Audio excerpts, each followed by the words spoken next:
दोस्तों, हाल ही में घटे हादसे की बात करें तो एक ऐसा हादसा हुआ कि जिसने सबको हैरान हो जाने पे मजबूर कर दिया।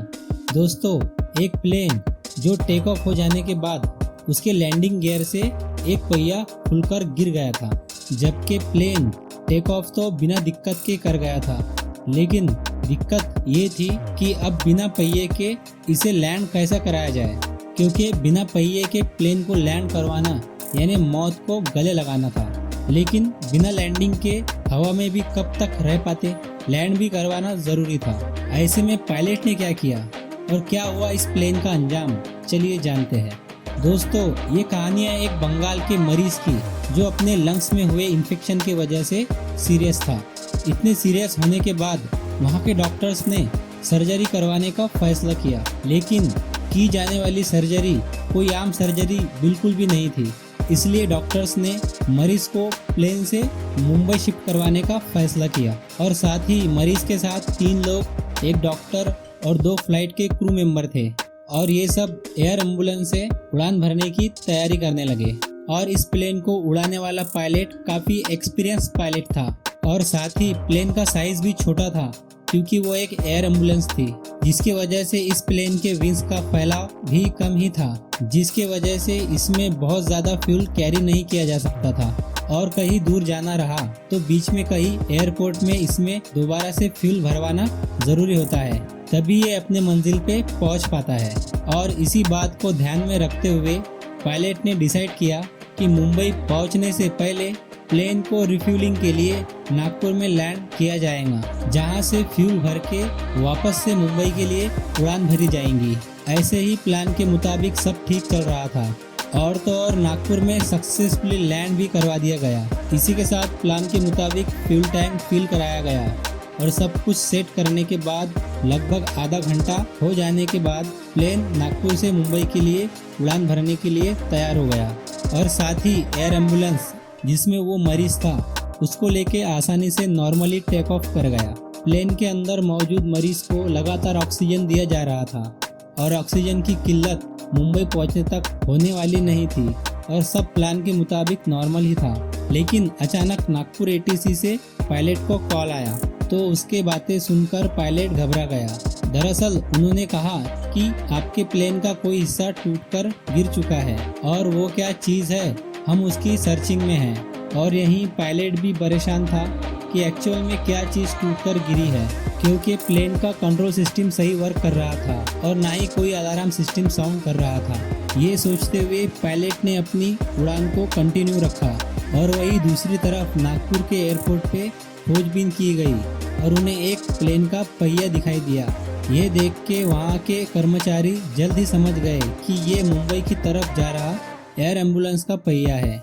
इसी के साथ तुरंत ही प्लेन के पायलट को कांटेक्ट कर बताया गया कि शायद आपके प्लेन का एक पहिया टूटकर नीचे गिर चुका है। इसी पे पायलट ने जवाब देते हुए कहा कि पहले आप कंफर्म कराइए कि यह पहिया इसी एयर एम्बुलेंस का है। और इसी के साथ प्लेन मुंबई की ओर बढ़ता जा रहा था और इसी के साथ मुंबई एयरपोर्ट पहुंचते ही मुंबई के एटीसी क्रू को अपने साथ हो रही घटना को शेयर करने लगा और कहा कि शायद इस प्लेन का एक पहिया टूटकर नीचे गिर चुका है, हमें हेल्प की ज़रूरत है। इस पे एटीसी के मेंबर ने जवाब में कहा कि आप प्लेन को लैंड बिल्कुल भी ना करें, लेकिन अपने प्लेन के लैंडिंग गियर को खोलकर काफ़ी नीचे से उड़ाकर ले जाए, ताकि हम दूरबीन की मदद से देख सके कि एक्चुअल में पहिया गायब है या नहीं। इसके बाद पायलट ने ठीक ऐसे ही किया और वहाँ के एटीसी मेंबर ने दूरबीन से चेक किया तो प्लेन का मेन गियर गायब था।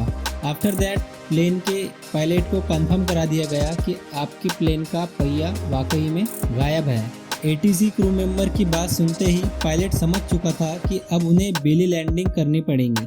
और अब आप सोच रहे होंगे दोस्तों कि बेली लैंडिंग एक्चुअल में क्या होती है।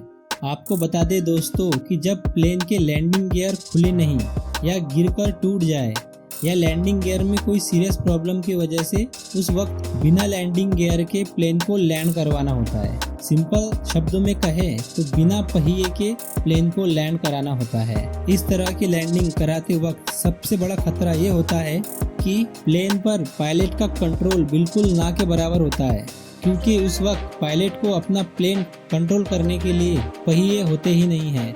और तो और ऐसे में प्लेन का इंजन जमीन से टकराने की ज़्यादा संभावना होती है और प्लेन थोड़ा भी एक तरफ झुक जाने पे प्लेन का विंग्स जमीन से रगड़ खा लेता है और प्लेन के विंग्स में फ्यूल होता है जिसकी वजह से उसमें भीषण आग लग सकती है। इस वजह से बेली लैंडिंग बहुत ही ज़्यादा रिस्की माना जाता है, लेकिन इस खतरे को कम करने के लिए रनवे पे फॉर्म स्प्रे किया जाता है जिसकी वजह से फ्रिक्शन थोड़ा कम हो जाता है, जिसकी वजह से प्लेन रगड़ खा रहे घर्षण की वजह से चिंगारी निकलने की संभावना कम हो जाती है। और इस एयर एम्बुलेंस में तो नागपुर से ही फ्यूल भराया जा चुका था जिसकी वजह से इस प्लेन में काफ़ी फ्यूल मौजूद था। बेली लैंडिंग के दौरान विंग्स टूट जाए तो प्लेन में भीषण आग लग सकती है जिसकी वजह से प्लेन में मौजूद सभी की जान जा सकती है। प्लेन में मौजूद फ्यूल को थोड़ा कम किया जा सके और इसी वजह से प्लेन के पायलट ने एयरपोर्ट के चारों ओर चक्कर लगाते हुए फ्यूल को कम करने की या खत्म करने की कोशिश की। सिर्फ 10 मिनट उड़ सके इतना फ्यूल बच जाने के बाद पायलट ने प्लेन को लैंड कराने की सोची और साथ ही पायलट को इस बात की भी चिंता थी कि प्लेन में एक मरीज भी है जो ऑक्सीजन के सहारे जिंदा है, लेकिन पायलट ने इमरजेंसी लैंडिंग की जानकारी ना चाहते हुए भी प्लेन में सवार सभी मेंबरों को दे दी। और दूसरी तरफ मुंबई एयरपोर्ट पे भी सब इमरजेंसी लैंडिंग के लिए तैयार थे। दुर्घटना से बचने के लिए रनवे पे फॉर्म स्प्रे डाला गया और साथ ही एयरपोर्ट पे अग्निशामक भी तैनात थी ताकि सिचुएशन को संभाल सके। इसी के साथ वक्त आया बेली लैंडिंग का। प्लेन के पायलट बहुत ही धीमी गति से प्लेन को नीचे लाते गए। इसी के साथ प्लेन झटके खाते हुए रनवे पे रगड़ खा रहा था जिसे देख वहां के सभी मेंबर घबरा गए थे, लेकिन आफ्टर ऑल इमरजेंसी लैंडिंग बिल्कुल सक्सेसफुल रही और किसी भी तरह की कोई प्रॉब्लम ना होते हुए प्लेन लैंड करा गया जिसमें मौजूद सभी मेंबर बिल्कुल सुरक्षित थे। यकीनन इस बेली लैंडिंग में पायलट की सूझबूझ और एक्सपीरियंस काफ़ी काम आया। इस वीडियो के माध्यम से दिखाई ये इन्फॉर्मेशन आपको कैसे लगी कमेंट सेक्शन में ज़रूर मेंशन कीजिएगा और वीडियो अच्छा लगे तो एक लाइक तो बनता है बॉस। मिलते हैं नेक्स्ट वीडियो में।